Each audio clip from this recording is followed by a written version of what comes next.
என்னடா செக்கு ஓட்டியா தெரியா பதிவு மாறிக்கிறாம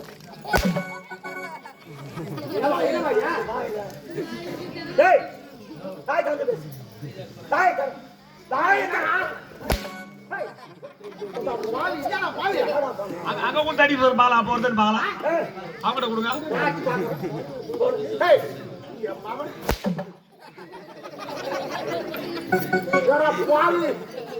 எத்தனை நாளா வச்சுக்கிறான் ஸ்டாக்ல அவன்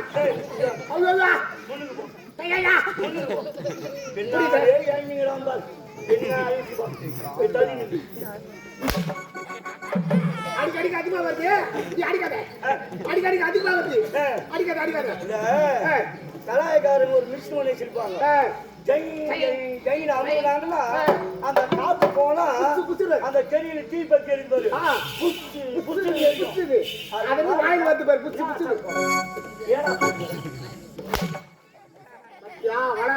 அடிக்காத புது வீட்டுக்கு சொன்னாம பட்டி பாக்குறப்பா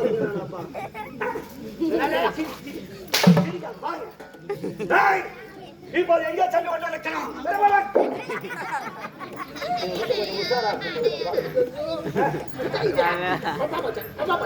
எப்படியோ பாதுகாக்கிற நீ என்னடா மொத்தாந்தரமா வச்சுக்கிறீங்க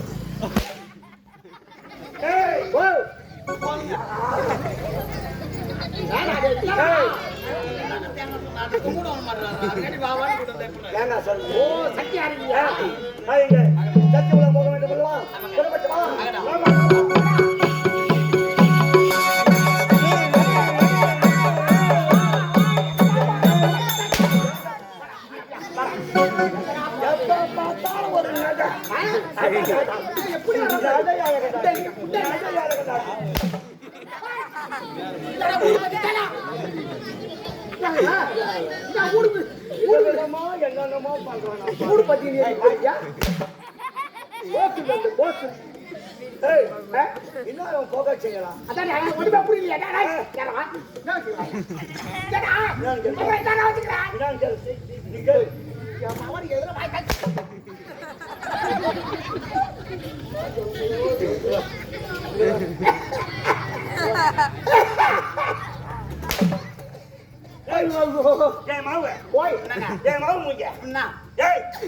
என்ன போட்டு ஆடிங்கடா அது ஒண்ணு இல்லைங்க எனக்கு கொஞ்சம் நைட் எனக்கு பசி எடுத்துக்கும் ஒரு 3 மணி ஆனா பசி எடுத்துக்கும் குரங்கு டிஃபன் ஒண்ணு வச்சுக்கிட்டான கையில அதனால இந்த தங்கராஜ் பையன் சொல்லியா ஏன்னா இந்த இடத்துல வேலை கொண்டதுக்கு நம்பரியா அவன் ஒரு 2 நாளா உண்டமா வைக்கணும் வந்தான் சத்து மாவு அதனால தெரியாதனமே எத்தனை துட்டம் மாதிரியா அதனால இன்னைக்கு அந்த கப்பல சத்து மாவு தூக்கிட்டு போற கோலமாவு கொண்டாந்து கொட்டுக்கிறான் கம்யூனிட்டி கோலமாவா சாப்பிட்டுக்கிறா ஒரே கோலமாவா சாப்பிட்டுக்கிறா அதோ தெரியுதுவான் சத்திய உலகம்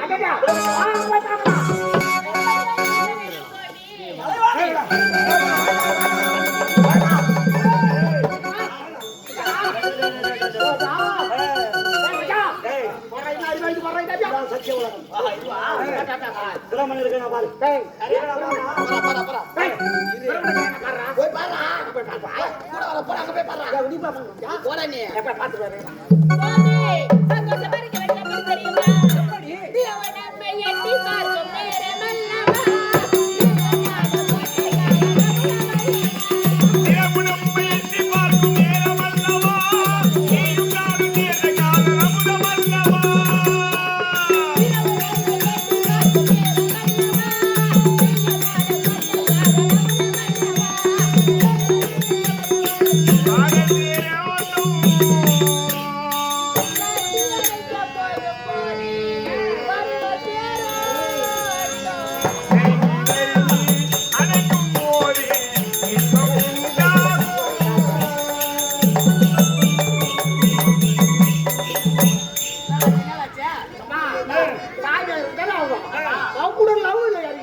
பிரம்மதேவன் தானே? நான் தான் பிரம்மதேவன். கலைவாணி தானே? என்னுடைய மனைவி என்னுடைய மனைவி. உங்களுக்கு இந்த நேரம் வந்து வேலை எந்த நேரம் வந்து வேலையா? நாங்கள் இருவரும் சந்தோஷமா இருந்தா உங்களுக்கு என்ன? நீங்க யாரு? எதற்காக வந்தீங்க? என் பெயர் கபால சோரன். ஆமா, அபால சோரன். என் பேர் என்ன தெரியுமா? கிளிபுலிக்கா சோரன்.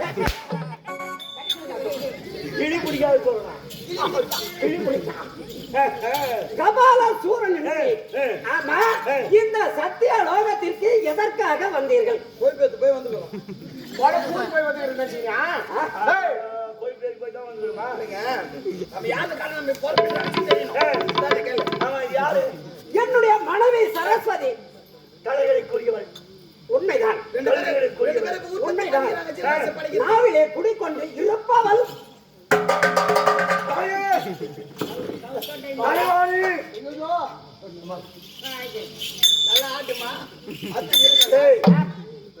இப்ப இந்த அளவுக்கு நம்ம இந்த மேடையில் நடிக்கிறேன்னா அவ போட்ட பிச்சை. அவ எல்லாரும் மானம் தொட்டு வாங்கணும்.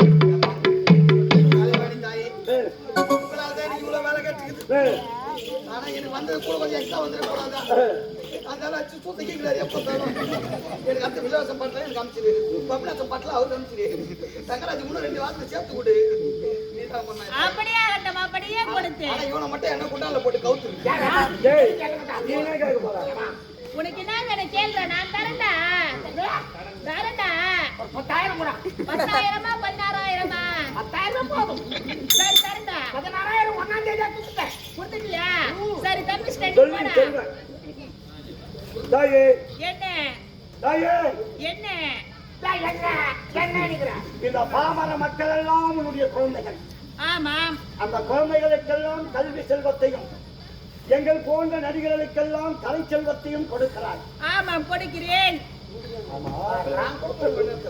ஒரு பாடசாலையில ஒரு கிளாஸ்ல 35 பசங்க படிக்கிறாங்க. ஆமா அதுல 2 பசங்க 3 பசங்க தான் முதல் 2வது 3வது வராங்க. ஆமா மத்ததெல்லாம் மத்ததெல்லாம் கிடையாது. மத்ததெல்லாம் மத்த கிடையாது. வரது கிடையாது. ஆமா முதல் ரேங்க் எடுத்து 10 தான் 2 3 4 பசங்க பறக்கணும்ல. ஆமா 3 பசங்களுக்கு மட்டும் கல்வி செலுத்த கொடுக்குறீங்க. மிச்சம் 33 2 பசங்க இருக்கிறாங்களே அவங்களுக்கு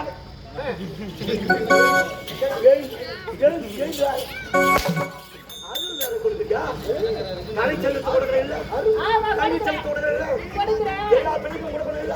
ஆமா இதோ பாருங்கள், அந்த 3 மாணவர்கள் தான் என்னை பற்றி நன்றாக பேசுகின்றார்கள். என் வாயில் வருகிற வார்த்தை சுத்தமாக வருகின்றது. அதனால்தான் அவர்களுக்கு கல்வியை கொடுத்தேன். மீதி பசங்கள்லாம் என்னை பற்றி பேசவில்லை. அதனால்தான் அவர்களுக்கு கல்வி செல்வத்தை கொடுக்கவில்லை. சரி, கல்வி செல்வத்தை அவளுக்கு கொடுக்கவில்லை. ஆமா எத்தனை பேர் கலை செல்வத்தை அனைவரையுமா வச்சுக்கணும் பின்னால் அவங்களுக்கு கொஞ்சம் நிரப்ப கூடாதா? அவங்களுக்கு நிரப்ப அவர்கள் கலை செல்வத்திற்கு வரவில்லை, அவர்கள் நேருக்கு வருகின்றார்கள். நாங்களும் கேள்விப்பட்டேன். ஜெய்யார் பஸ் ஸ்டாண்டு ஒருத்தன் ஏன்னா இது தனிப்பட்டு குச்சிங்கிறியே அனைவரையுமா பாடம் கற்றுருக்காது. அவன் சொல்றான் கலைவாணியே இன்னும் பச்சிங்கடா, அவன் எங்க நம்மளுக்கு சொல்லிக் கொடுக்க போறான். அப்போ இவன் பச்சிங்கடா இன்னும் இனி அனைவரையும் படித்தானா? இல்லையா அம்மா சொல்றது கரெக்ட் தான். ஏன்னா திடீர்னு அந்த அம்மால வராத போயிடறான் நம்மள கால வாரிட்டு. அப்படி கணக்குதா இல்லையா? அப்படி சொல்பவன் புத்தி இல்லாதவன். அவன் வார்த்தையை போய் நீ கேட்கின்றாய் மானிடா. கேட்கலாமா? கேட்கக்கூடாது மானிடா. என்ன ஒய்யாருமே நீங்க குடிச்சாது. நான் எதற்காக வந்திருக்கின்றேன்? எதற்காக? என் பெயர் கபால சோரன். அது மட்டும் தெரியும். அது மட்டும் நாம் தெரியும். என் தாய் தந்தை யார், உட்கார் உறவினர் யார் என்ற வேதாந்தம் எனக்கு தெரியாது. கணக்கு தொழில் மேற்கொண்டிருக்கிறாய் அல்லவா, உனக்கு தெரியல. உண்மைதான். ஜீவராசிகள் அனைத்தையும் படைப்ப ஒளிதானே. உண்மைதான். பாரு எடுத்து பாரு. பாரு என்னதுங்க இதுவா? இதுதான் என்னுடைய வேத புத்தகம். அப்படின்னா எதை வச்சுன்னு சொல்றாரு வேதத்தை? ஏண்டா உன்னுடைய சொல்லு.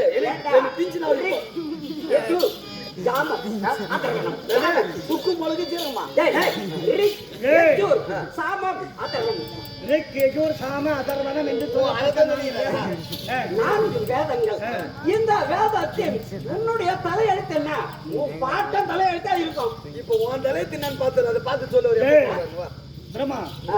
இவன் பாட்டன் தலையெழுத்து தேவையில்லை ஆ. என் தலையெழுத்து பாரு பாரு. என் தாய் தந்தை யார் நான் எதற்காக இந்த பூ உலகில் தோற்றினேன் அதை மட்டும் சொல்லு ஏய், இருடா, இருடா. ஏன்டா அவசரப்படுற திறமைச்சால் தான் இந்த வேத புத்தகத்தை புரட்டி புரட்டி பார்த்தாலும் கபால சூரன் என்பது நான் படைக்கவே இல்லை நீ படைக்காத அவன் எந்த வேலை தான் செய்யும்? எந்த வேலை தான் செய்யும்? கபால சூரா தேவர் மூவர் அனைவரையும் படைத்திருக்கிறேன் அவர்கள் தலையெழுத்து எப்படி எழுத வேண்டும் என்பதை எழுதியிருக்கிறேன் ஆனால் தேவர்கள் நீதான் படைச்சியா? அனைத்து ஜீவராசிகளையும் படைத்திருக்கிறேன் அவர்கள் விதியை எழுதியிருக்கிறேன் ஆனால் உன்னுடைய தலை விதி உன்னுடைய படைப்பு என்னுடைய வேத புத்தகத்தில் இல்லை உன்னுடைய தாய் தந்தை யார் என்ற விளக்கமும் இல்லை இல்லை ஏற்கனவே பொய் சொல்றோமா? பொய் சொல்றோமா? என்ன சொல்றீங்க? இவன் தான் பொய் சொல்றான்னு பார்த்தா இடையில வர முடியும் பொய் சொல்ல வைப்பான். எப்படியா தான் தான் கெட்டு போன மாட்டா அத்துறையும் கெடுக்க வைப்பான். எப்படியா இவனுக்கு ஒரு கண்ணு போச்சுன்னா எது வீட்டுக்காரங்க 2 கண்ணு போன்னு நினைக்கிறேன். டேய், உண்மையிலே உனக்கு தெரியாது. உண்மையில தெரியாது தெரியாது என் பேராவது கிட்ட பாரு என் பேராவது கிட்ட பாரு அபால சூரன் என்னது? அபால சூரன் டேய் அபால சூரன் என்பதே இல்ல இங்க வா. அப்ப என்ன இல்லை? உன்னுடைய நாமதயம் இல்லை சரி அதை விட ஐ எம் கிளிபிளிக்கா சொல்றேன் ஐ எம் கிளிபிளிக்கா சொல்றேன் யூசி போச்சுடா வேலை மட்டும் எதுக்கு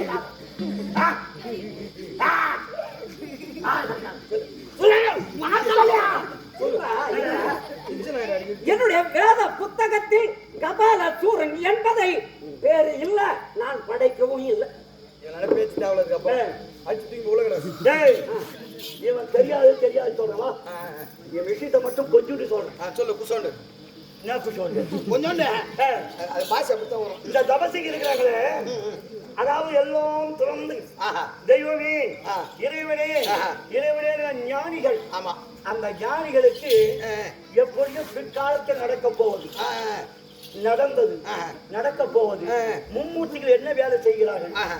என்றெல்லாம் அவங்களுக்கு ஞானத்தால் அறிந்து பார்க்கிற நிலைமை அவருக்கு உண்டு. ஆ ஒரு கிராமத்திலே செல்வம் மகன் அந்த செல்வம் மகனுக்கு குழந்தை பிறக்கிறேன் குழந்தை பிறகு போதும் அந்த ஞானியாரும் வீட்டு வாசிப்புல உட்காந்து வரான் படிக்கட்டுல உட்காந்து வரான்னு வச்சுக்க குழந்தை பிறக்க போது குழந்தை பிறந்த உடனே இவன் சிருஷ்டி பரிபாலனம் செய்யணும். ஆமா அது எதிர்காலத்தில் மண்டை எழுத்து இவன் கணிச்சு எழுதணும். தலைவதி எழுதணும் இவன் அந்த வழியா அந்த வீட்டுக்கு போறான்.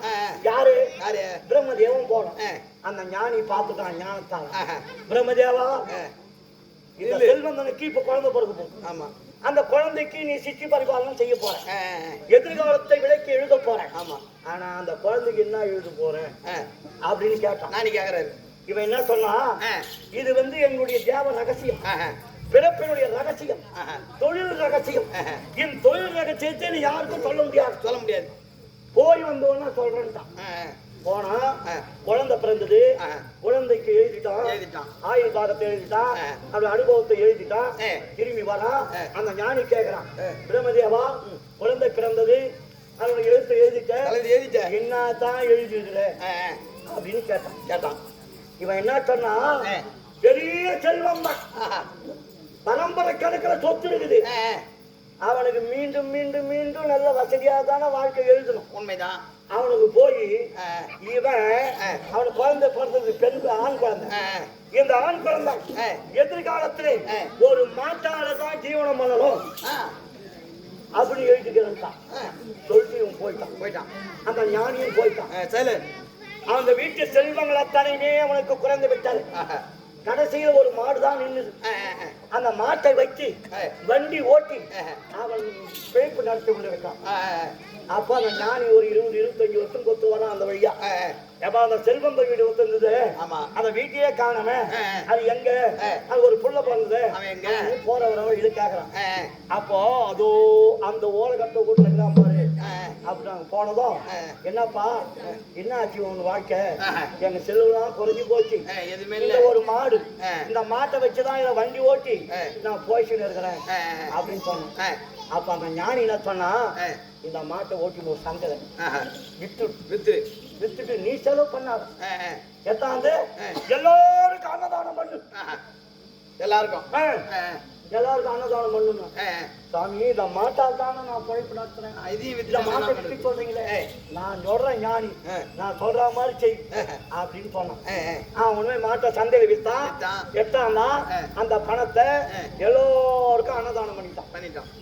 மறுநாள் அந்த மாட்டால் தானே இவன் பொழைப்பு நடத்தணும். ஆமா, ஒரு நாள் நள்ளிரவு நேரத்தை இவனுக்கு தூக்கம் வரலானி, ஏன்னா மாடு இல்லையே, எப்படி நம்ம பொழைப்பு நடத்துட்டு அப்படின்னு தோட்ட பக்கம் போனா பெரிய கொழு மாடு இருக்குது. யார் செய்த வேலை? இவன் செய்த வேலை.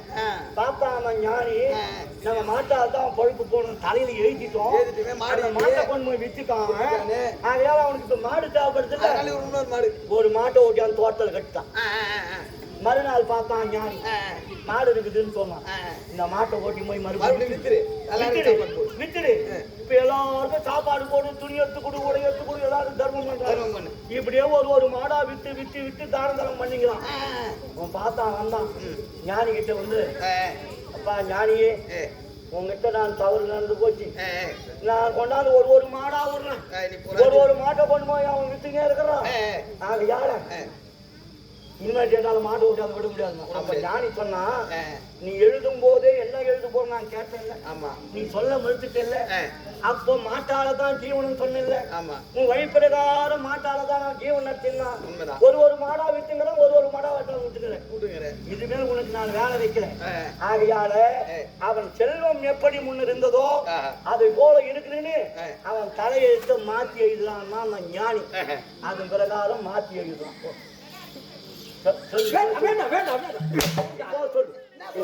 செல்வத்துக்கு அதிபதி என்னுடைய தாய் லட்சுமி, செல்வத்தை என்னுடைய தாய் கொடுக்கிறார்கள். கலைக்கு தொழில் கலை வாணி, கலையை ஜீவ கொடுக்கிறார், நாவில குடிக்கொண்டிருக்கிறார். படைக்கும் தொழிலை மேற்கொள்வன் நானே, அவர்கள் விதியை படைக்கின்றன தவிர. என்னுடைய மனைவி வேற எதோ சொல்லி முன்ன, செல்வத்துக்கு அதிபதி என்னுடைய தாய். அவன் உங்க தாயா? லட்சுமி தேவி. லட்சுமி தேவி உங்க தாயா? எப்படி ஏய், அது என்ன சாதா? போடா பையா, போடு.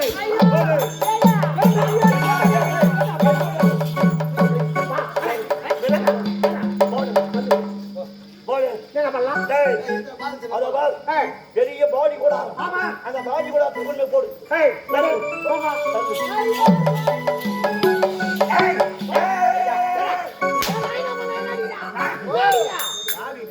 காரணம் யாருங்க? கேட்கக்கூடாது நினைச்சேன்.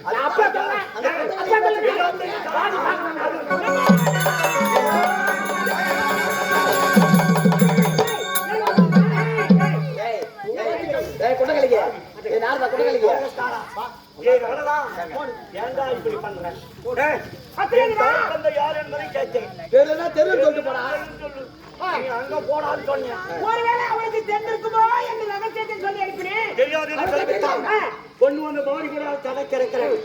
இப்ப எப்படித்தான் நான் கேட்கிறேன்? உன்னுடைய தாய் தந்தை யார் ஒரு பிறப்பு ரகசியம் தர வேண்டும் என்றால் இதை விட இன்னொரு கணவன் இருக்கிறார். இப்ப இன்னொரு இடத்துக்கு வேலை வைக்கிறேன். இன்னொரு கணவர் எப்ப பார்த்தாலும் வேலை இல்ல சொல்லுறாருல்ல, வேலை கொடுக்குறேன் நானே. ஓ, நீ கொடுக்குற இப்ப அவருக்கு வேலை. சரிடா. ஒரு இன்னொரு கணவர். யார் அந்த கணவர்? வைகுந்த வாசன் நாராயணன். அவரை பார்த்தா கண்டிப்பாக பிறப்பு ரகசியம் தெரியும். வைகுந்த வாசனம் சென்றால் என் பிறப்பின் ரகசியம் தாய் தந்தை யார் என்பது தெரியும். இந்த முறை மட்டும் கிடைக்கல சொல்லல, உன் தலை வெட்டி